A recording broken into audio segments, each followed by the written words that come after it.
Amém? Que alegria estar aqui nessa noite com os irmãos, voltando aqui pela segunda vez. E é uma honra para mim estar aqui. Eu louvo a Deus por essa oportunidade. Louvo a Deus pela vida do Miquel também, que me fez um convite. Eu confesso aos irmãos que eu tenho muita admiração por essa igreja, porque das duas vezes que eu vim aqui e também acompanhando pelas redes sociais, nós vemos que a organização e a maneira como vocês servem a Deus com excelência e fazem tudo a Deus com excelência é muito bom de ver, e é algo que em alguns lugares nós vemos que as pessoas querem fazer as coisas de qualquer jeito para Deus, e é maravilhoso quando nós vemos uma igreja que faz as coisas com excelência. E aqui é um lugar onde tenho alguns amigos. Louvo a Deus pela vida do pastor Fábio. Eu confesso que eu fico um pouco até nervoso, porque o senhor entende muito de Bíblia, muito mais do que eu. Eu lembro do tempo em que nós fizemos o curso de teologia junto, e o pastor Fábio muitas das vezes até fazia comentários tão bons que parecia que era ele quem era o professor e quem estava dando aula, e eu aprendia muito ali com ele. Eu louvo a Deus pela vida dele. Louvo a Deus pela vida da Stephanie também, que eu confesso que fiquei com um pouco de inveja da Stephanie nos últimos dias, porque alguns irmãos sabem, a UJAD tem um projeto de fazer alguns vídeos, e eu tive a honra de ter feito o primeiro vídeo, e eu fiquei muito feliz, Miquel, porque eu achei que eu tinha dado uma boa palavra, mas aí saiu o vídeo da Stephanie e eu fiquei um pouco com vergonha, até estava entrando em contato com as irmãs pedindo para elas apagarem meu vídeo, porque o vídeo da Stephanie tinha ficado muito bom, e Deus tem usado muito esses jovens, toda essa banda maravilhosa aí. Que Deus abençoe vocês, o grupo de louvor também, as senhoras que louvaram de maneira muito abençoada, as crianças. Louvar a Deus pela vida da minha amiga Ximena, essa mulher crente de oração, que eu tenho muita admiração. Da última vez que eu vim aqui, eu fiquei um pouco chateado com ela, porque o culto acabou e ela saiu correndo e não deu nem para dar a paz do Senhor para ela. Eu acredito que dessa vez ela vai ter a humildade, de esperar para falar comigo. Tá bom, Ximena? Eu gostei muito do tema, gosto muito do tema que foi proposto, sobre você ser cheio do Espírito Santo. E tem um capítulo 8 do livro de Romanos, eu gosto bastante, porque fala sobre que os filhos de Deus, eles são guiados pelo Espírito Santo. Mas eu não queria pregar hoje sobre Romanos 8, eu queria falar sobre Atos capítulo 16, eu enganei o rapaz aqui do slide, Atos 16, verso 6. E por que eu citei Romanos 8? Porque Romanos 8 fala sobre isso, sobre você ser guiado pelo Espírito Santo, e que os filhos de Deus, eles são guiados pelo Espírito Santo. E nós que ouvimos a palavra do Senhor e que em algum momento da nossa vida nós fomos encontrados por essa graça e fomos transformados através daquilo que Cristo tem feito na nossa vida, nós nos consideramos filhos de Deus. E para nos dizermos, olha, eu sou um filho de Deus, eu preciso testificar isso através da minha vida, vivendo uma vida sendo guiada pelo Espírito Santo. E no livro de Atos, a partir, na verdade, do livro todo, nós vamos ver os discípulos, os apóstolos, eles sendo guiados pelo Espírito Santo. Eu já falei algumas outras vezes que o livro de Atos, ele poderia muito facilmente ser escrito livro dos Atos do Espírito Santo, e não livro dos Atos dos Apóstolos, pela maneira como os apóstolos, eles eram guiados pelo Espírito Santo. E aqui, em Atos capítulo 16, a partir do verso 6, tem uma história que eu gosto bastante e que eu vejo muito a direção do Espírito Santo na vida dos homens de Deus, e eu gostaria que os irmãos acompanhassem a leitura comigo. 16:6 diz assim: E passado pela Frígia e pela província da Galácia, foram impedidos pelo Espírito Santo de anunciar a palavra na Ásia. E quando chegaram a Mísia, inventaram ir para Bitínia, mas o Espírito de Jesus não lhe permitiu. E tendo passado por Mísia, desceram a Troade. E Paulo teve de noite uma visão, em que se apresentava um varão da Macedônia e lhe rogava, dizendo: passa a Macedônia e ajuda-nos. E logo depois dessa visão, procuramos partir para a Macedônia, concluindo que o Senhor nos chamava para lhes anunciarmos o Evangelho. Amém? Eu não posso também deixar de agradecer pela vida da minha mãe, que está me acompanhando. Deu uma palavra tão boa que eu fiquei pensando, será que eu prego? Eu peço para o irmão encerrar o culto, mas acredito que os irmãos também querem me escutar um pouquinho, né? Então, meus irmãos, como eu disse, o livro de Atos dos Apóstolos é um livro que nós vemos desde o capítulo 1 ali, de maneira muito mais visível também a partir do capítulo 2 ali, os discípulos, os homens de Deus aqui, os apóstolos, eles sendo totalmente guiados pelo Espírito Santo do Senhor. Nós sabemos que Jesus veio à Terra, Ele morreu por nós, Ele morreu para nos dar a vida eterna, só que depois que Jesus ele morre e Ele ressuscita, Ele dá uma promessa aos discípulos, aos apóstolos, olha, eu vou passar aqui um período de tempo com vocês, mas vocês vão precisar passar um tempo em Jerusalém, orar ao Senhor, pedir ao Senhor, e nesse tempo em que vocês estiverem lá orando, vocês serão revestidos de poder. O Espírito Santo cairá sobre vocês, e agora vocês não mais serão guiados por mim, por Jesus Cristo, pela pessoa de Jesus, mas agora a igreja do Senhor, ela é guiada pelo Espírito Santo. E é maravilhoso quando nós vemos isso no livro de Atos, porque nós vemos em duas maneiras. O Espírito Santo do Senhor, ele guiando a igreja como um todo, como um grupo de pessoas, e também guiando pessoas de maneira individual.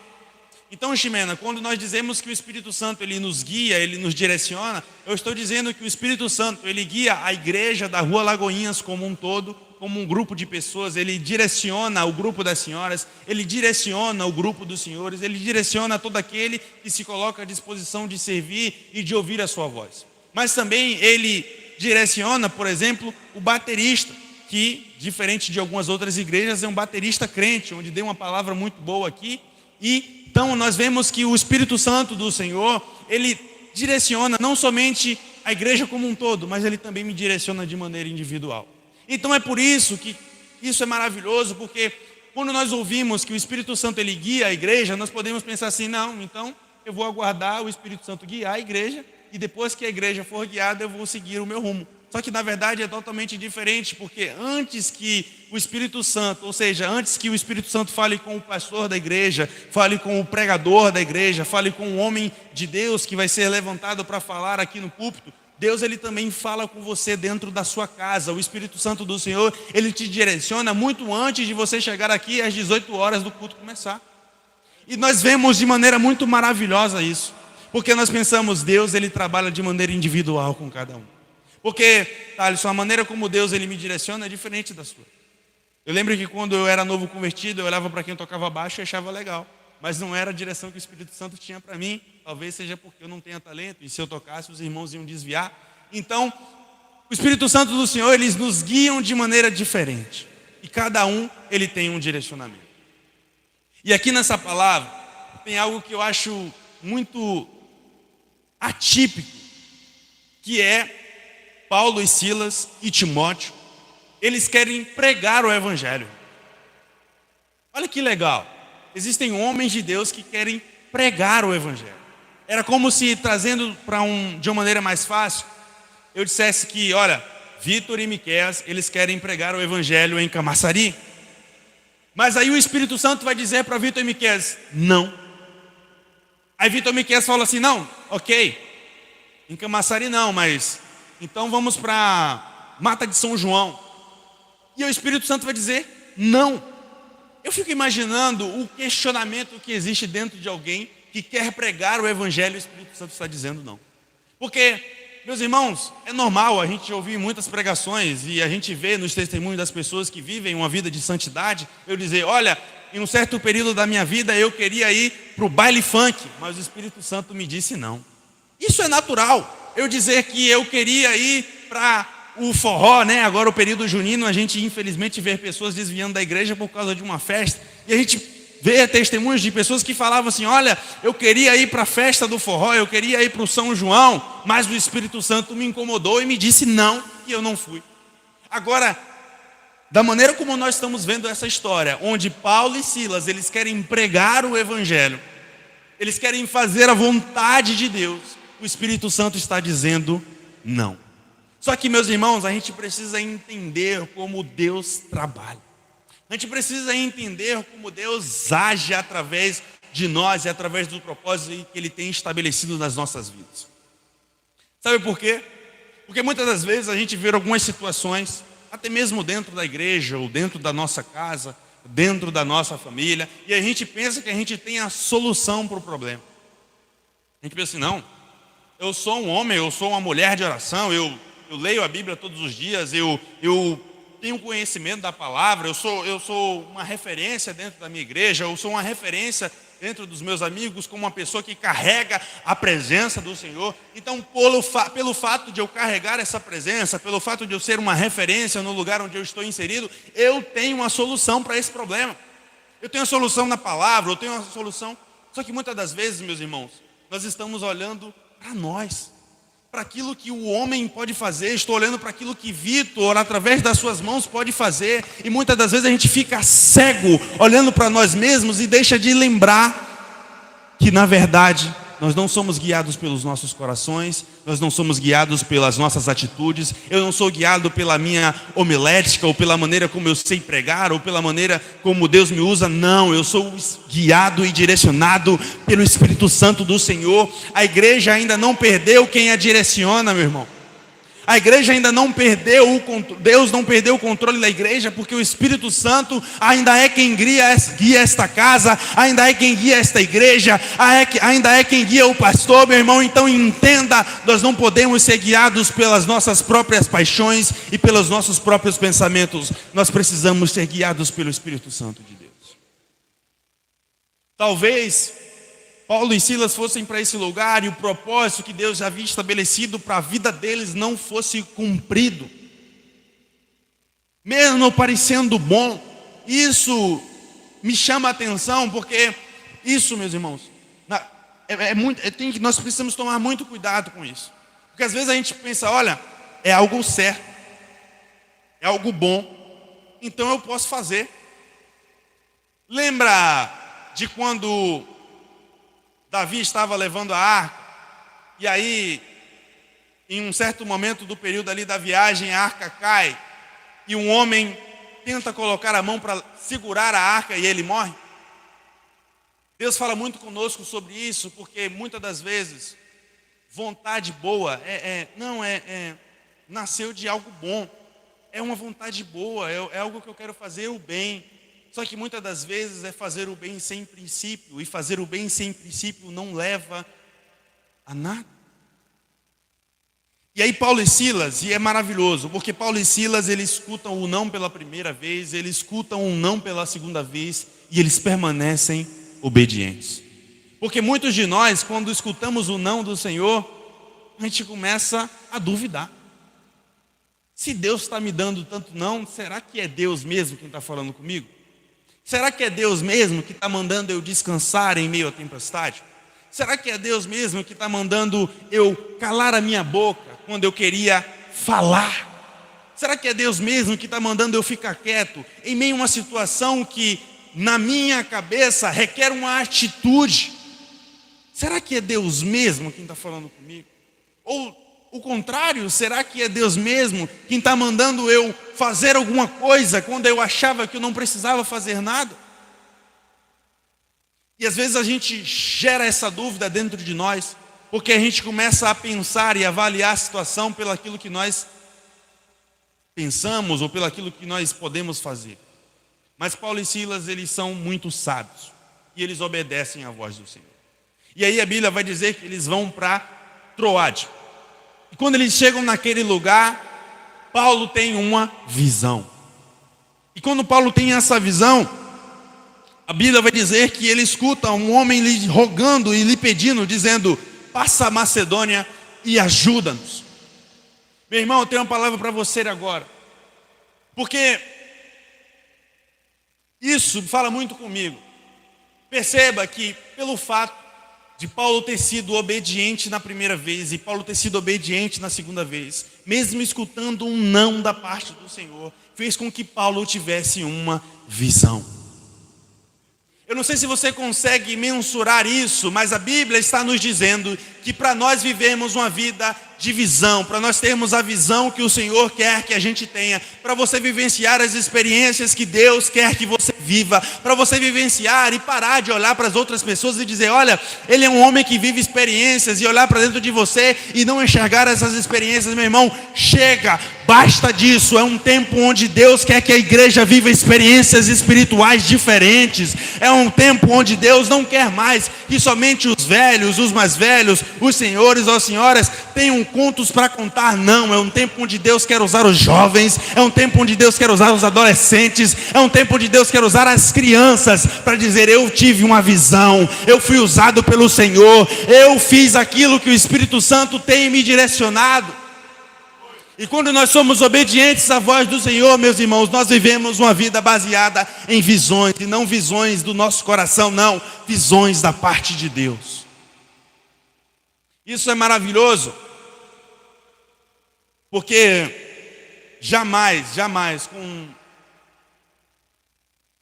aquilo que Paulo e Silas podiam fazer, eles jamais saberiam que um homem na Macedônia estava precisando de ajuda. Mas Deus, através da sua visão, fala com ele. Muitas das vezes, meus irmãos, o que falta em nós é sermos mais obedientes à voz do Espírito Santo. É nos deixarmos sermos guiados pelo Espírito Santo, para que justamente a gente tenha as visões que a gente quer viver. Às vezes a gente acha que a gente tem a solução para os problemas do mundo, só que se a gente for tentar resolver o mundo com as nossas atitudes, nada vai dar certo.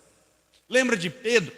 Pedro, o primeiro pastor da igreja, Pedro, o discípulo que era mais, um temperamento sanguíneo ali, quando aparecia uma dificuldade, ele era o primeiro a se levantar, ele queria fazer, e isso é maravilhoso, e eu me vejo muito assim em Pedro também, mas Pedro, pelo fato dele querer fazer as coisas muito rápido, às vezes ele não pensava, e ele achava que ele tinha a solução para os problemas, e quando os soldados chegam para prender Jesus, Pedro pega a espada e corta a orelha de Malco. Por quê? Porque Pedro quer resolver os problemas com as suas estratégias. Pedro quer resolver os problemas com aquilo que ele pensa. Pedro quer resolver os problemas com aquilo que ele acha que é o certo. Mas quem é guiado pelo Espírito Santo de Deus não vive baseado naquilo que pensa, vive baseado naquilo que Deus quer, vive baseado naquilo que o Espírito Santo direciona. E existe, meus irmãos, um benefício em você viver sendo guiado pelo Espírito Santo. Existe um benefício em você parar de olhar tanto para o que o seu coração está dizendo, para o que a sua mente está dizendo, e se voltar para aquilo que o Espírito Santo tem tentado falar com você. Existe um benefício nisso. E eu quero falar sobre isso agora, porque quando Paulo e Silas chegam em Filipe, uma região ali da Macedônia, ele vai encontrar algumas pessoas e algumas situações naquele lugar que requeriam um homem que carrega o Espírito Santo de Deus. Um homem que carrega a vontade do Senhor dentro de si. A primeira coisa que ele vai encontrar é Lídia. E ele vai pregar o evangelho para essa mulher que já tinha um certo temor a Deus. E a Bíblia vai dizer que não somente Lídia vai aceitar ao Senhor, mas toda a casa de Lídia agora vai se converter a Deus. Eu não sei se você compreende, irmãos, mas quando nós vivenciamos, temos uma vida guiada pelo Espírito Santo de Deus, nós somos usados pelo Senhor. E não somente uma ou duas vidas serão alcançadas pelo Senhor através daquilo que nós estamos carregando, através da obediência em que nós estamos vivenciando, mas casas serão libertas através da obediência que você está tendo.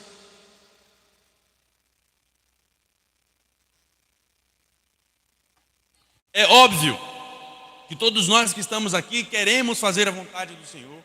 Eu quero fazer a vontade do Senhor, eu quero de alguma forma estar inserido naquilo que Deus está fazendo ao meu redor, eu quero estar inserido naquilo que Deus está fazendo em Dias d'Ávila, eu quero estar inserido no que Deus está fazendo na minha igreja, eu quero estar inserido no plano que Deus tem estabelecido para o meu tempo, eu quero estar inserido.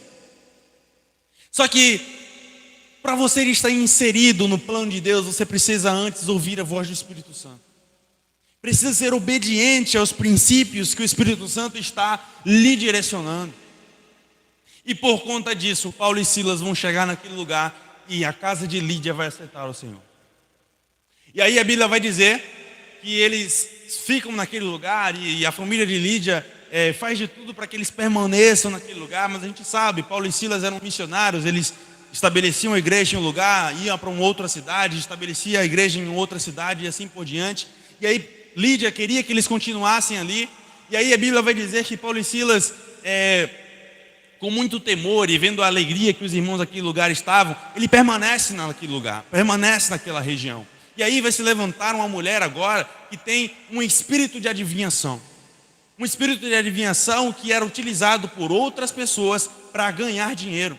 Ou seja, era uma mulher que tinha esse espírito de adivinhação e outros homens usavam essa mulher para ganhar dinheiro através dessas adivinhações. E aí a Bíblia vai dizer que essa mulher encontra Paulo e Silas e começa a anunciar: olha, esses homens anunciam a palavra da salvação, esses homens anunciam a palavra da vida eterna, e começa a, digamos assim, bajular Paulo e Silas.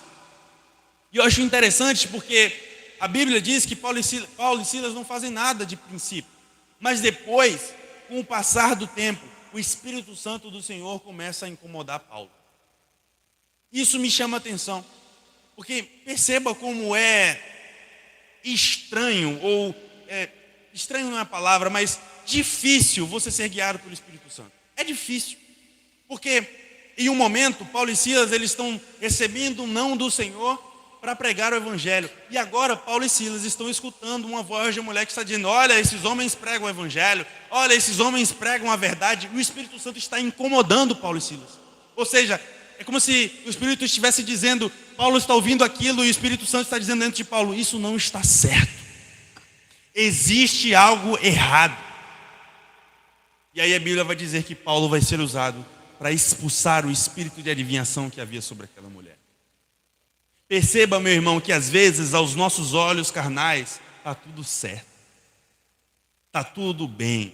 Às vezes aos nossos olhos carnais está tudo indo tranquilamente bem, mas aos nossos olhos espirituais existem potestades que têm tentado minar aquilo que Deus está fazendo através da sua vida.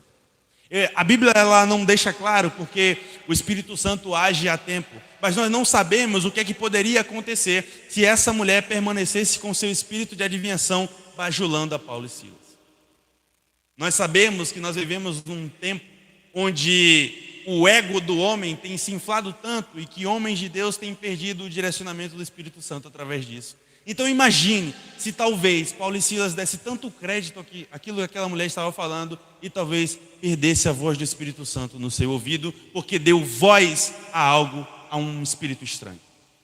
É um tempo onde nós vamos vivenciar, meus irmãos, uma proximidade com o Espírito Santo tão grande, mas tão grande, mas tão grande, que nós vamos parar de sermos direcionados por espíritos estranhos. É um tempo onde Deus está levantando uma igreja sábia, uma igreja inteligente, uma igreja que tem proximidade do Espírito Santo e conhecimento da palavra de Deus para não se enganar com qualquer coisa.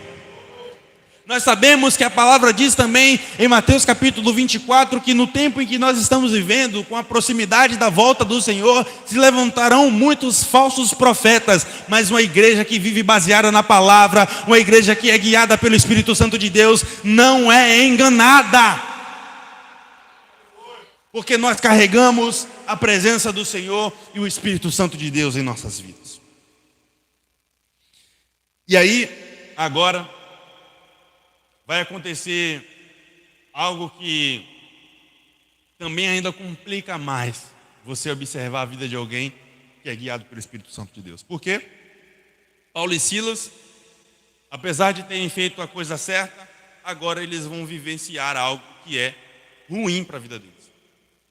Paulo e Silas estão vindo de uma série de obediências. Quando Deus diz não, eles são obedientes. Quando Deus direciona, eles são obedientes. Quando Deus diz prega o evangelho para Lídia, eles são obedientes. Quando Deus diz, olha, expulsa o espírito que está sobre essa mulher, eles são obedientes. E toda esta obediência, todo esse tempo de obediência, a gente não vai ver em nenhum momento aqui eles sendo desobedientes a nada que o Espírito Santo está direcionando a eles. Eles são somente obedientes, obediência, uma série de obediências. E aí o que é que vai acontecer com eles? Agora os homens que ganhavam dinheiro através dessa mulher vão se levantar e vão se enfurecer, porque a maneira como eles ganhavam dinheiro agora acabou. O espírito de adivinhação já não está mais sobre essa mulher. E aí, o que é que eles vão fazer? Vão se levantar contra Paulo e Silas. É difícil, né? É difícil ouvir essa palavra. É difícil você pensar, poxa, uma vida de obediência nos leva a vivenciar situações onde levantes acontecem, onde coisas ruins podem acontecer na minha vida. Quer dizer então que a obediência a Deus me leva a vivenciar coisas e tempos difíceis? Qual benefício se tem em ser obediente a um Deus que me leva a vivenciar momentos dificultosos? Agora, aqueles homens vão agitar e vão fazer com que aquela cidade, com aquele povo se enfureça por Paulo e Silas, e eles vão se enfurecer tanto que eles vão prender a Paulo e Silas. E aí a gente vai vivenciar um tempo, uma palavra maravilhosa e que a igreja conhece bastante, que é o momento em que Paulo e Silas estão presos. E eu sei, meus irmãos, que a gente comumente faz isso, né? A gente começa a pensar, imagine Paulo e Silas na prisão, talvez eles se questionaram, né? A gente pensa assim, né? Talvez eles pensaram, poxa, a gente está sendo tão obediente ao Senhor, a gente vem sendo obediente há tanto tempo, e olha onde a gente veio parar, na prisão. Facilmente a gente se leva a esse pensamento. Mas hoje, quando eu estava lendo essa palavra novamente, eu percebi, a Bíblia não mostra nenhum detalhe, nada, nenhuma palavra que sequer mostre que Paulo e Silas chegaram a cogitar não adorar a Deus. A Bíblia diz que Paulo e Silas estão sendo obedientes há tanto tempo, vem sendo obedecendo a Deus há tanto tempo, e no momento da dor, no momento em que a dificuldade aparece, no momento em que o mundo tenta aprisionar, no momento em que a aflição tenta calar a voz, no momento em que a aflição tenta tirar o espírito de adoração de Paulo e Silas, a Bíblia não mostra que Paulo e Silas em nenhum momento hesitou, não. Paulo e Silas somente queriam adorar a Deus. Porque, meus irmãos, quando nós somos obedientes ao Senhor, nós não estamos isentos de passar por problemas e passar por dificuldades. Quando Deus, Ele disse que seria na nossa vida, Ele não disse que você não deixaria de passar por problemas. Lembra de Sadraque, Mesaque e Abidnego, que são obedientes à voz do Senhor, e por serem obedientes são lançados na fornalha do fogo ardente? Essa é a promessa de Deus. Por mais que você seja lançado na fornalha de fogo ardente, eu estarei contigo em onde você estiver. Então, meu irmão, quando nós entrarmos em situações complexas, quando nós vivenciarmos situações difíceis, porque é natural da vida do ser humano passar por problemas, é natural da vida do ser humano passar por dificuldades, o Espírito Santo do Senhor nos guia e nos direciona a viver um tempo de adoração diferente.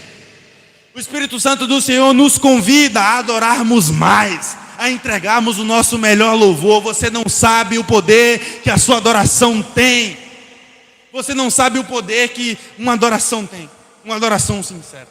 Você não sabe o poder que tem alguém inserido em uma situação de problema, levantar a sua cabeça e dizer, hoje eu vou ao culto, vou colocar a minha melhor roupa, vou pegar o melhor versículo da minha Bíblia, vou preparar, vou chegar na igreja cedo, e quando o conjunto de louvor começar a adorar, eu vou entregar o meu melhor louvor, eu vou entregar a minha melhor adoração, porque a situação em que eu estou inserido não é maior do que o meu Deus, a situação em que eu estou inserido não é maior que o propósito que Deus tem estabelecido sobre a minha vida. Eu não sei se você pode adorar a Deus por isso, mas Deus está falando nessa noite que independente da situação em que você está inserido, adore e entregue o seu melhor louvor e entregue a sua melhor adoração.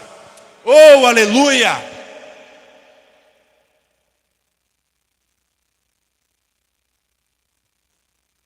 E para demonstrar que Deus está conosco em todo o tempo, para demonstrar que Deus é o Deus de toda a situação e que Deus é maior do que qualquer problema, Deus demonstra que apesar das dificuldades aparecerem em meio à obediência, apesar de situações adversas se levantarem no momento em que eu estou sendo obediente a Deus, tudo isso existe um propósito.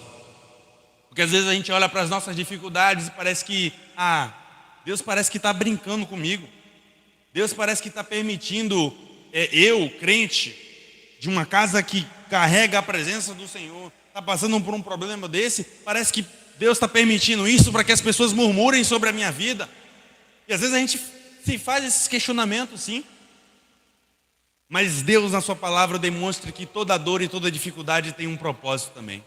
Porque Paulo e Silas são presos, Paulo e Silas agora estão ali acorrentados através dos seus pés, mas é maravilhoso como o Espírito Santo do Senhor demonstra que talvez podem até tentar acorrentar os seus pés, mas ninguém acorrenta um verdadeiro adorador. Ninguém aprisiona um verdadeiro louvor, ninguém aprisiona um verdadeiro espírito de adoração. Porque Paulo e Silas agora eles vão começar a adorar, e a Bíblia vai dizer que enquanto eles adoram, vai acontecer um grande terremoto naquele lugar, e os grilhões da cadeia vão se quebrar, aquela cadeia vai se partir, e todos aqueles que estavam presos vão ser libertos. Mas o auge dessa palavra não está aí, na verdade está em o carcereiro ficar com tanto medo daquilo que está acontecendo. O terremoto, as cadeias se quebrando, os grilhões se quebrando, tudo aquilo acontecendo de maneira tão anormal, e eu imagino que deve ter sido algo amedrontador mesmo para o carcereiro, os prisioneiros sendo libertos ali, e ele com tanto medo, e a Bíblia vai dizer que ele tenta se matar, de tanto medo que ele estava. E aí Paulo e Silas, que carregam a palavra do Senhor, que carregam aquilo que está escrito em Isaías capítulo 61 e que foi lido por Jesus Cristo em Lucas capítulo 4, que o Espírito do Senhor está sobre mim para libertar os cativos e os oprimidos, para pregoar as boas novas do Senhor. Esse é o motivo pelo qual o Espírito do Senhor está sobre cada um de nós. É para que nós que pregamos o Evangelho, é para que pessoas sejam libertas através do meu testemunho, é para que vidas sejam alcançadas pelo Deus que eu sirvo. E aí a Bíblia vai dizer que Paulo e Silas agora vão chegar para aquele homem e vão dizer que ele não precisava se matar. E aí aquele homem vai questionar: mas como eu posso ser salvo? Creia em Jesus, crê você e tua casa, e você e a sua casa serão salvos. Existe uma palavra de salvação pairando sobre esta igreja. Existe uma palavra de salvação, existe salvação neste lugar, nessa noite. E você pode carregar essa salvação não somente para salvar você ou a sua casa, mas para que as pessoas que vão ouvir o testemunho que você vai dar, vão entender que viver uma vida de obediência leva à salvação de pessoas. Viver uma vida de obediência leva ao cumprimento de propósitos. Viver uma vida de obediência a Deus, viver escutando a voz do Espírito Santo, nos leva a vivenciar tempos oportunos para que a graça do Senhor opere através da minha e da sua vida. Deus quer fazer algo através de você, meu irmão. Deus quer salvar pessoas. A cidade de Dias d'Ávila está sendo direcionada ao inferno, mas existe um plano de Deus que envolve a igreja da Rua Lagoinhas para salvar jovens e adolescentes, para salvar senhores e senhoras que estão sendo direcionadas para o inferno. Mas Deus tem um povo, uma igreja que está sendo levantada nessa noite e que já há muito tempo está levantada para salvar vidas, para pregoar as boas novas do Senhor, para libertar os cativos, para pregar o evangelho da paz, para carregar a presença do Senhor que liberta. Oh, aleluia! Eu fui o primeiro salvo da minha casa e hoje, olha que maravilha, eu e a minha mãe estamos aqui adorando a Deus. Eu não sei se você é o único crente da sua casa, meu irmão, mas Deus quer salvar o seu lar através da sua vida. Eu não sei se você chegou aqui e ainda não conhece a esse Deus que é pregado desde o início deste culto, mas Ele quer salvar a sua casa. Ele tem um plano de salvação para você. Existe um plano de Deus, uma mudança de vida, uma mudança de caráter. Talvez você olhe para dentro de você nessa noite e não vê futuro, mas Deus olha para dentro de você e não vê somente o futuro, mas vê um presente diferente. Uma mudança de vida que não vai começar amanhã, não, começa agora. Oh, aleluia! Se você se colocar à disposição do Espírito Santo de Deus nessa noite, Deus vai transformar a sua história. O homem que nós estamos falando aqui, Paulo, era um homem que perseguia cristãos, que que matava crentes, que pegava ordens para poder perseguir cristãos, mas que quando agora, direcionado pelo Espírito Santo de Deus, é uma aljava, é uma flecha na aljava de Deus, é um instrumento na mão do Senhor para alcançar vidas. E esse é o plano que Deus tem para você: vidas serem alcançadas, vidas serem alcançadas. Eu queria convidar você a ficar de pé. Eu queria convidar você que não é cristão, você que ainda não tem um relacionamento com Deus, a fazer esse voto com o Senhor agora. Eu não sei se, talvez você não entenda o que era entregar a vida a Jesus, meu irmão, mas é a melhor coisa que você pode fazer na sua vida nessa noite. Alguns anos atrás era eu na sua posição aí, sentado numa cadeira de uma igreja, Assembleia de Deus em Dias Dávila, e não sabia muito bem o que estava acontecendo. Eu não me lembro da palavra que foi pregada, nem do hino que foi cantado, mas eu sei que quando o Espírito do Senhor tocou no meu coração, eu não resisti, meus irmãos. E o Espírito do Senhor tem tocado no corações de pessoas, talvez aqui nessa noite, e talvez você esteja resistindo à voz de Deus, mas Deus, Ele quer salvar você nessa noite. Deus quer te salvar neste lugar, Deus quer te salvar neste ambiente. Existe salvação nesta igreja hoje, e Deus quer salvar você, e não somente você, mas a sua casa, a sua vida, que Deus quer transformar o seu futuro. O grupo de louvor vai cantar, e você tem a oportunidade de vir aqui e receber a oração.